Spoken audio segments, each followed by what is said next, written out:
Hello everyone, welcome to the YouTube channel Crack Affairs. और आज हम लोग देखेंगे 10th मार्च के डेली करंट अफेयर्स के बारे में डिस्कस करेंगे।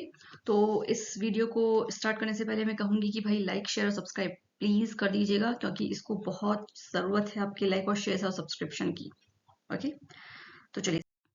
ओके, तो पहली न्यूज़ है आपकी कि नेशनल चीतास पॉपुलेशन जो है वो आपकी इंक्रीज हो गई है, 53 तक हो गई है। ठीक है, और ये कहाँ है? वहाँ पे जो अभी हाल ही में जो नाम्बियन चीताज लाए गए थे, ठीक है, जिसमें से एक का नाम है ज्वाला। उसने 5 कप्स को बर्थ किया है एट द कुनू नेशनल पार्क में। ओके, एनवायरमेंटल मिनिस्टर जो है मिनिस्टर भूपेंद्र यादव, उन्होंने इस बात को अनाउंस किया है। और ये जो नाम्बियन चीता लाए गए थे, ये प्रोजेक्ट चीता के अंदर लाए गए थे। तो बेसिकली इसलिए लाए गए थे क्योंकि जितने भी आपकी बिग कैट्स होती हैं, लॉयन, चीता, टाइगर वगैरह जितने भी हैं, पैंथर्स वगैरह, इनकी पॉपुलेशंस को थोड़ा इंक्रीज करने के लिए, क्योंकि ये प्रजातियां जो है वो इंडिया में से धीरे धीरे करके विलुप्त होती जा रही है, तो उसको बढ़ाने के लिए ये प्रोजेक्ट चीता जो है चलाया गया था। ओके, यहाँ पे जो इंडियन बॉर्न चीता कब्स हैं वो 33% बढ़ गए हैं, और ये 10th सक्सेस है। ठीक है, देखा जाए तो इस प्रोजेक्ट, जब से प्रोजेक्ट शुरू हुआ है तब से देखा जाए तो ये 10th सक्सेस है, मतलब कि 10 बार इस तरह से जो कब्स है, जो चीता के जो बच्चे हैं, उनका जन्म हुआ है। और the development highlights the growing success in the restoring cheetahs to the Indian grassland ecosystem. और सबसे बड़ी बात तो मेन ये है कि जो नाम्बिया से लाए हुए चीतास थे वो इंडिया के एनवायरमेंट के हिसाब से, ग्रासलैंड इकोसिस्टम के हिसाब से वो ढल गए हैं, रीस्टोर हो गए हैं।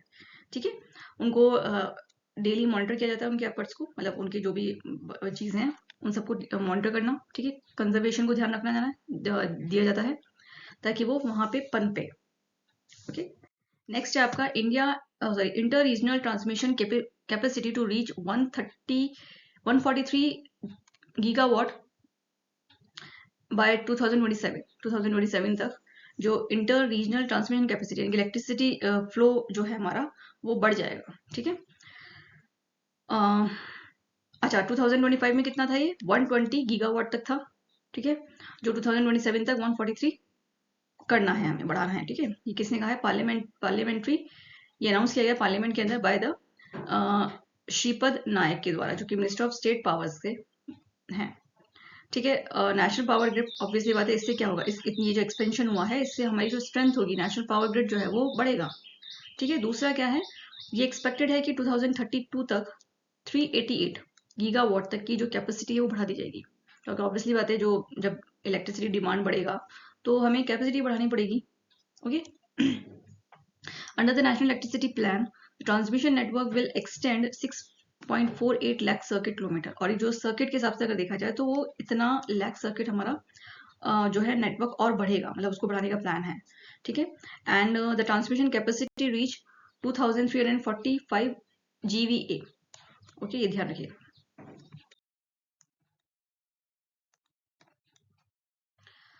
Now, India set the green amino and green methanol standards. कुछ स्टैंडर्ड्स में, मतलब उन्होंने कुछ एक ग्रीन फ्यूल, हाइड्रोजन बेस्ड जो ग्रीन फ्यूल है उसको उसके अंदर जो ग्रीन अमीनो है और ग्रीन मिथेनॉल है उसके वो स्टैंडर्ड सेट किए उन्होंने। ठीक है, ताकि जो इन्वायरमेंट है वो सस्टेन बना रहे, इन्वायरमेंटल फ्रेंडली हो चीजें। ठीक है, तो दे द स्टैंडर्ड डिफाइन, ये स्टैंडर्ड क्या डिफाइन करेगा? That fuel must be produce, जो भी फ्यूल प्रोड्यूस हो रहा है किसके द्वारा? रीनेबल एनर्जी के द्वारा, जैसे कि सोलर है या विंड है, इन सब के द्वारा, या फिर जो भी, ठीक है, वो कैसा हो? इन्वायरमेंटल फ्रेंडली हो।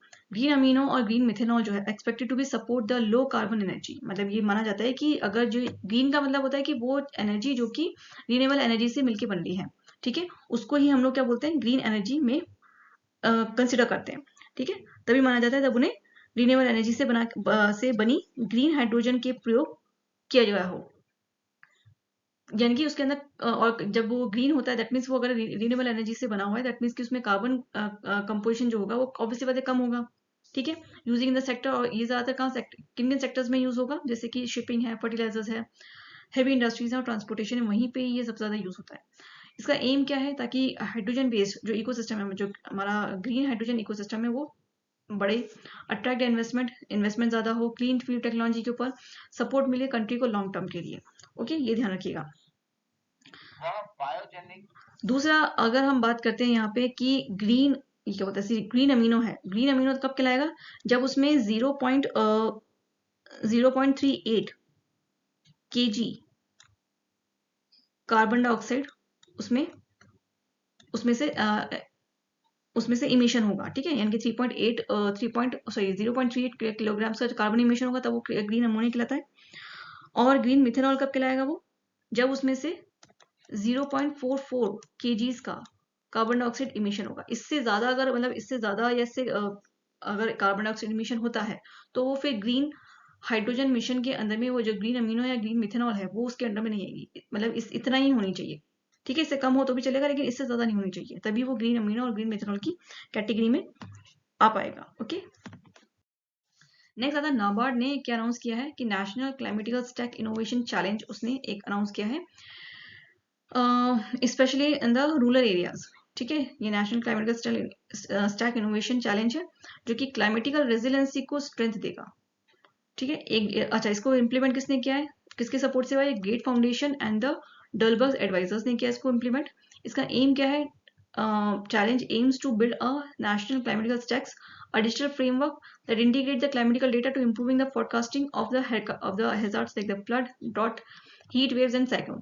तो जितनी भी हमारे मतलब फोरकास्टिंग वगैरह होती है जिसमें ये फ्लड वगैरह होते हैं और हीट वेव्स होती हैं, साइक्लोन्स होते हैं, इन सब का एक तरह से स्टैक रिकॉर्ड रखा जाएगा। इसको इनके जो डेटाज हैं उनको इंटीग्रेट करा जाएगा, एक जगह जोड़ के रखा जाएगा, ओके, ताकि उनको अच्छे से स्टडी किया जा सके और उनके ऊपर काम किया जा सके, ताकि जो विलेज लोग हैं, जो विलेज रूरल एरियाज है, स्पेशली उनको थोड़ी सी हेल्प मिले, फार्मर्स को मिले।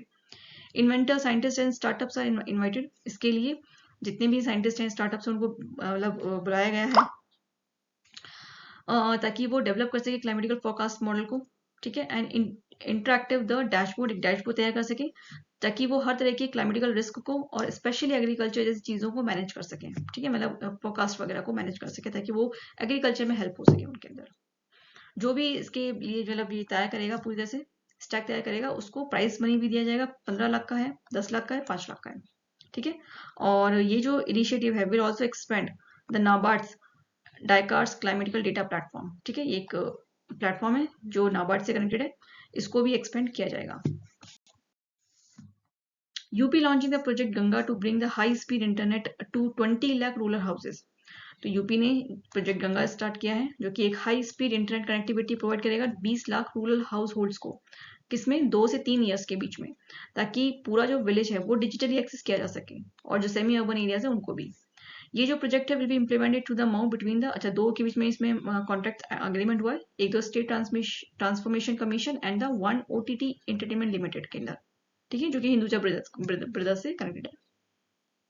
8,000 से लेकर 10,000 तक डिजिटल सर्विस प्रोवाइडर्स हैं यहाँ पे, ठीक है, विल बी सिलेक्टेड किए गए हैं एट द नया panchayat level to deliver the broadband services, जो डिलीवर करेंगे ब्रॉडबैंड सर्विसेज को, and creating 1 lakh direct and indirect jobs. Obviously बात है, जब भी कोई प्रोजेक्ट आता है तो उससे कनेक्टेड कुछ ना कुछ जॉब्स भी प्रोवाइड होती है। मेन एम क्या है, वही digital rural digital infrastructure promote करना, वुमेन्स को एंटरप्रेन्योर्स को लीड करना, मौका देना, इंप्रूव करना, एक्सेस को ऑनलाइन एजुकेशन में से मिलेगी, टेली मेडिसिन है, ई कॉमर्स है, गवर्नमेंट सर्विसेज है, इन सब की एक्सेसिबिलिटी बढ़ेगी और इनको इंप्रूवमेंट मिलेगा। नेक्स्ट आता है मिजोरम असेंबली जो है उसने एक रेजोल्यूशन पास किया है to inclusion of the Mizo languages in 8th schedule. उन्होंने अपने 8th शेड्यूल के अंदर जो मीजो लैंग्वेज है उसको उन्होंने अपने असेंबली में इंट्रोड्यूस किया है कि भाई अब जो भी बातें और जो भी चीजें होंगी, डिस्कशन वगैरह होगा, वो उसको अंदर मीजो लैंग्वेज का भी यूज किया जाएगा। अभी तक शायद हिंदी और इंग्लिश का यूज होता था, लेकिन उन्होंने मीजो लैंग्वेज को भी यूज किया है, ठीक है। वहाँ के ये बात उनके जो स्टेट मिनिस्टर हैं, minister one one one Lal Thalana and the chief minister of Lal Duhoma, उन्होंने ये बात, ठीक है, उनके सामने बात हुई है। इन एम क्या है कि जो मिजो लैंग्वेज है और कल्चर है उसका, उसको प्रमोट करना, उसको रिकॉग्नाइजेशन मिलना। Concern about Appert the schedule tribe status were addressed. साथ में शेड्यूल ट्राइब स्टेटस जो है उसको भी कोई फर्क ना पड़े, उसकी भी मतलब उसका भी ध्यान रखा गया, क्योंकि ज्यादातर जो लोकल लैंग्वेजेस होती है वो वहाँ के लोकल लोग ही ज्यादा उनको, ट्राइबल लोग या उनके जो शेड्यूल ट्राइब्स के जो ट्राइब्स हैं वही ज्यादातर यूज करते हैं, तो उनकी भी लैंग्वेज बची रहेगी, उनको भी चीज समझ में आएंगी। confirming the legal recognition of the language will not be impact the tribal rights, ठीक है। साथ में उन्होंने क्या एक और डिमांड किया कि भाई उनको 6 शेड्यूल का स्टेटस भी उनको चाहिए, ठीक है, जो कि स्टेट्स को दिया जाता है, यानी कि उनको एक स्टेट का दर्जा मिलेगा, ठीक है। अभी तक जो मिजोरम था वो 6 शेड्यूल के स्टेटस में नहीं आता था, ठीक है, इसलिए क्योंकि ज्यादा बॉर्डर एरियाज जो होते हैं वो ज्यादातर 6 शेड्यूल में नहीं आते हैं बिकॉज ऑफ सिक्योरिटी कंसर्न। फिर आता है Maharashtra state assembly passes the की रेवेन्यू रिफॉर्म बिल। ये एक land revenue Maharashtra revenue land revenue code amendment bill है ये, and the Maharashtra stamp amendment bill to improve administrative efficiency and better use of the government land. Basically ये ज्यादातर जो भी government land है उनको और बेटर यूज करना है और एडमिनिस्ट्रेटिव सिस्टम को और बेहतर करना है, इसके लिए बिल लाया गया है। Land revenue amendment allow the unused grazing land, जो भी बंजर मतलब जो खाली जगह पड़ी है, जो अनग्रेजिंग लैंड है, जो जिसमें किसी तरह का इस्तेमाल जिसका नहीं हो पा रहा है, with in the municipal areas will be use for the public development, उनको पब्लिक डेवलपमेंट में यूज किया जाएगा, जैसे कि रोड बनाया जाएगा या कोई भी इंफ्रास्ट्रक्चर दिया जाएगा। While the ownership remains with the state government, जबकि जो ओनरशिप है वो अभी भी स्टेट गवर्नमेंट के पास ही रहेगी, मतलब उनका अधिकार जो है वो स्टेट गवर्नमेंट के अंदर ही रहेगा, वो सारा काम, सारी चीजें जो लैंड की राइट्स हैं। The stamp amendment aims to speed up the stamp duty refund by increasing the financial power of districts and regional offices. ठीक है, इससे क्या होगा, अच्छा यहाँ पे स्टैम्प अमेंडमेंट जो एक्ट है, इसका एम क्या है कि भाई स्टैम्प ड्यूटी जो रिफंड है उसको स्पीड अप करना, ताकि फाइनेंशियल पावर जो है वो डिस्ट्रिक्ट्स और रीजनल ऑफिसेस की बढ़ जाए। The reforms are expected to unlock the thousands of hectares of the development and reduce the delay in the processing revenue related cases। ठीक है, तो बेसिकली ये कि बहुत ज़्यादा जो 1000 एकर्स में जो भी चीज़ें पड़ी हुई हैं उनको जो उनके अंदर जो डेवलपमेंट नहीं हो पा रहा है उसको अनलॉक करना, ताकि वहाँ पर डेवलपमेंट हो। दूसरा, रेवेन्यू से रिलेटेड जो भी चीज़ें हैं उनमें जो भी देरी आ रही है उसको थोड़ा कम किया जा सके, इसलिए ये सब चीज़ें की जा रही है। नेक्स्ट आता है इंडियन रेलवे ने लॉन्च किया है शाइन ऐप। ठीक है, ये इसका नाम है पूरा sexual harassment incident notification for the empowerment. ठीक है, ये वुमेन सेफ्टी को ध्यान में रख के, वर्किंग प्लेस पे जो वुमेन सेफ्टी है उसको ध्यान में रख के दिया जा रहा है, and empower the women employees. ना इंटीग्रेट पे इसको किससे जोड़ा जा रहा है, HRMS यानी कि ह्यूमन राइट मैनेजमेंट सिस्टम जो है, ठीक है, उससे इसको जोड़ा गया है।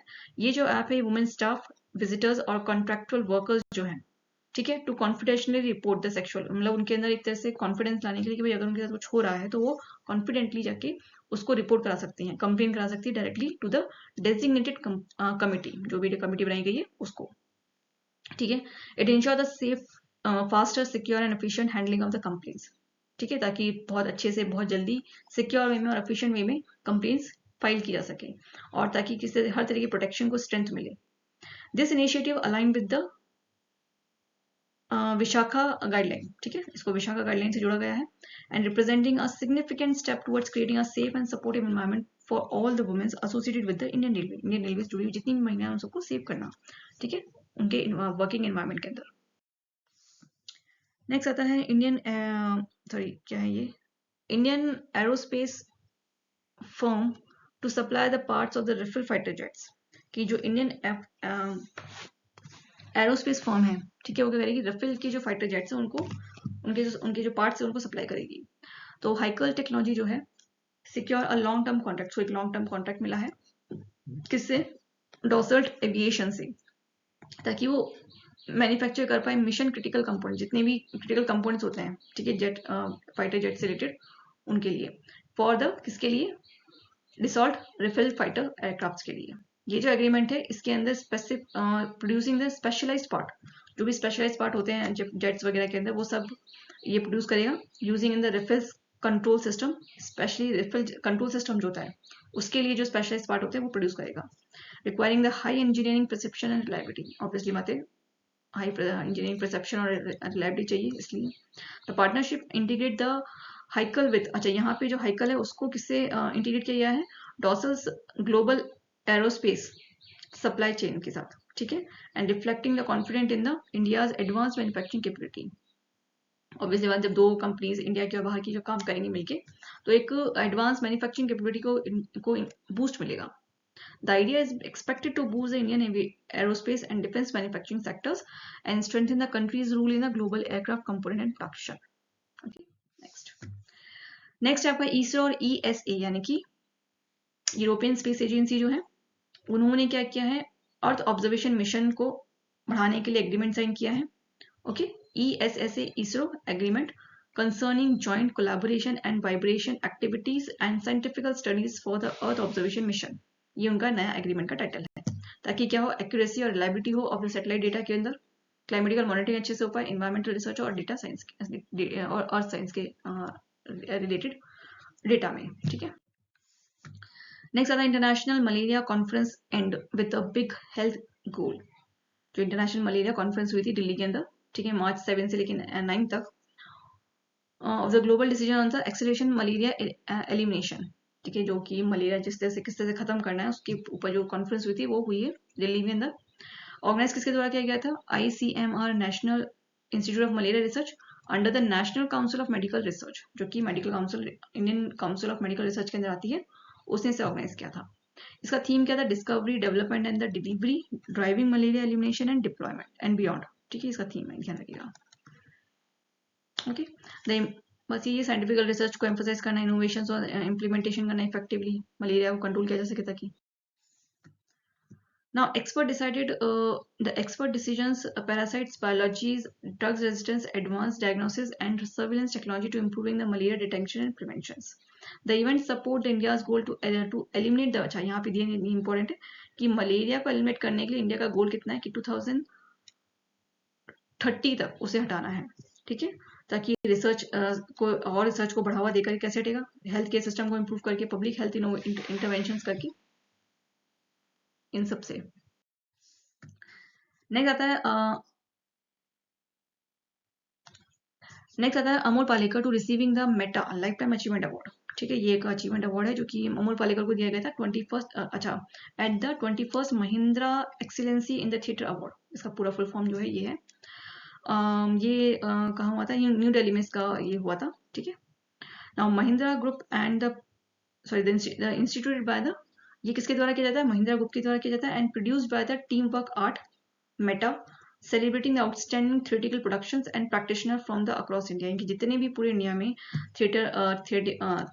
थिएटिकल प्रोडक्शंस होते हैं या प्रैक्टिशनर्स होते हैं उनको ये अवार्ड दिया जाता है, ठीक है। तो अमोल पालेकर को इस बार दिया गया है उनके कि वो एक एक्टर भी हैं, ठीक है, डायरेक्टर भी हैं और एक क्रिएटिव विजनरीज भी हैं, इसलिए, और काफी लंबे टाइम से वो थिएटर से जुड़े हुए हैं, इसलिए भी। नेक्स्ट आता है न्यू दिल्ली ने होस्ट किया है world para athletics standard grand prix 2026, जो कि न्यू दिल्ली में होगा 11 से लेकर 13 तक। इसमें 257 एथलेटिक्स जो होंगे वो पार्टिसिपेट करेंगे फ्रॉम 8 कंट्रीज। ये सेकेंड एडिशन है, ध्यान रखिएगा, वर्ल्ड पैरा ओलंपिक्स का।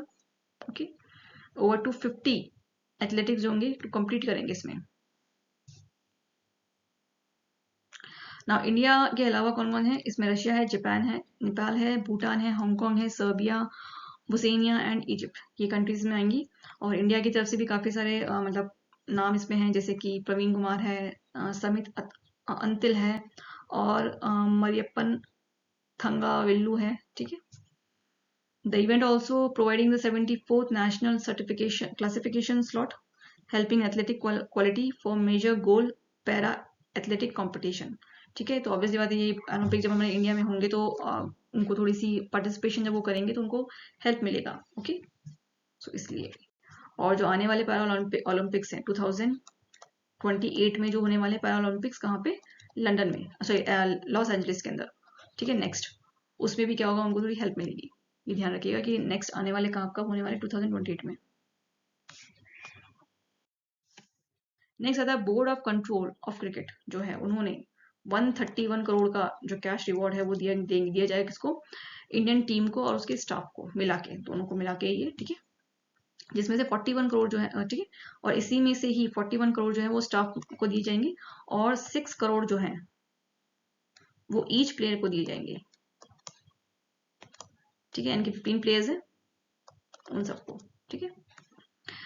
अभी क्यों? क्योंकि अभी हाल ही में जो मैच हुआ था वो नरेंद्र मोदी स्टेडियम में, उसमें इंडिया ने डिफीट किया था न्यूजीलैंड को, ओके, और विक्ट्री हासिल की थी, तो उसी के लिए तो ये रिवॉर्ड जो इसके अंदर ये जो 131 का जो प्राइज मनी दिया जाएगा, इसमें सब है, प्लेयर्स भी इंक्लूड हैं, स्टाफ भी इंक्लूड है, सपोर्ट स्टाफ भी है और सेलेक्टर्स हैं, इन सबको मिला के ये प्राइज मनी दी जाएगी।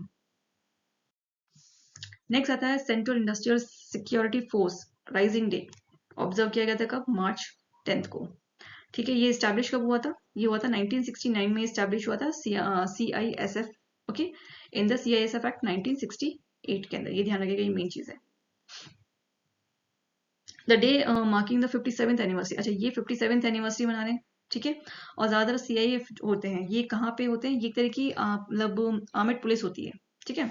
जो कि प्रोटेक्ट करती है जो भी हमारे इंफ्रास्ट्रक्चर होते हैं, क्रिटिकल इंफ्रास्ट्रक्चर्स होते हैं, जैसे कि एयरपोर्ट हो गया या हमारे सी पोर्ट हो गए, या हमारे मेट्रो वगैरह हो गए, नेटवर्क हो गया, न्यूक्लियर पावर प्लांट्स हो गए, या इंडस्ट्रियल फैसिलिटीज हो गई, या हेरिटेज प्लेसेस हो गई हमारी, ठीक है, धार्मिक जगह होती है, सॉरी, जो ये हेरिटेज प्लेसेस होती हैं बड़ी बड़ी, वहां पे उनको लगाया जाता है ताकि वहां की सेफ्टी हो सके। नेक्स्ट क्वेश्चन आता है, the cheetah production in India recently increasing to 53 after the 5 cubs were born at which national park? तो कहाँ पे हुआ है? Answer is B, Kuno national park. ठीक है, ये कुनू नेशनल पार्क कहाँ पे? ये एमपी में है, ध्यान रखिएगा। Now, India plan to increasing its inter-regional power transmission capacity to which level by 2027? 2027 तक कितना बढ़ाने का आश्वासन दिया है? विच इज 143 गीगावाट तक। नेक्स्ट आता है, the SHINE apps launching by the Indian railway stands for? तो उसका फुल फॉर्म क्या है? The answer is B, the sexual harassment incident notification for empowerment. Next आता है, India has notified the standard for the green ammonia and green methanol under which mission? तो answer आपका national green hydrogen mission के अंदर ही आता है। Next आता है, the Mizoram assembly has unanimously passes a resolution seeking the inclusion of the Mizo languages under which schedule of the constitution? तो constitution के किस शेड्यूल के अंदर मिजो लैंग्वेजेस को इंट्रोड्यूस करने की बात की गई है in Mizoram assembly? That is 8th schedule. Next, other the contract awarded to the Haikel Technology is related to the manufacturing component of which fighter aircraft? तो कौन सा फाइटर एयरक्राफ्ट है जिसको मैन्युफैक्चर कर, जिसके पार्ट्स, कंपोनेंट पार्ट्स को manufacture करेगा Hical technology? That is Dassault Rafales. Now the board of the control BCCI announcing how much cash reward for the Indian national cricket team after winning the ICC Men's T20 World Cup of 2026? 2026 में कितना prize money देने की, क्योंकि T20 match जीता था, उसमें कितना cash reward दिया जाएगा? विच इज 131 करोड़ का। ओके, सो नाउ यहीं पे ही हमारा आज का डेली करंट अफेयर्स खत्म होता है। इस चैनल को प्लीज लाइक कर दीजिएगा, शेयर कर दीजिएगा और सब्सक्राइब कर दीजिएगा। ओके, तब तक मिलते हैं नेक्स्ट वीडियो में, तब तक के लिए टाटा।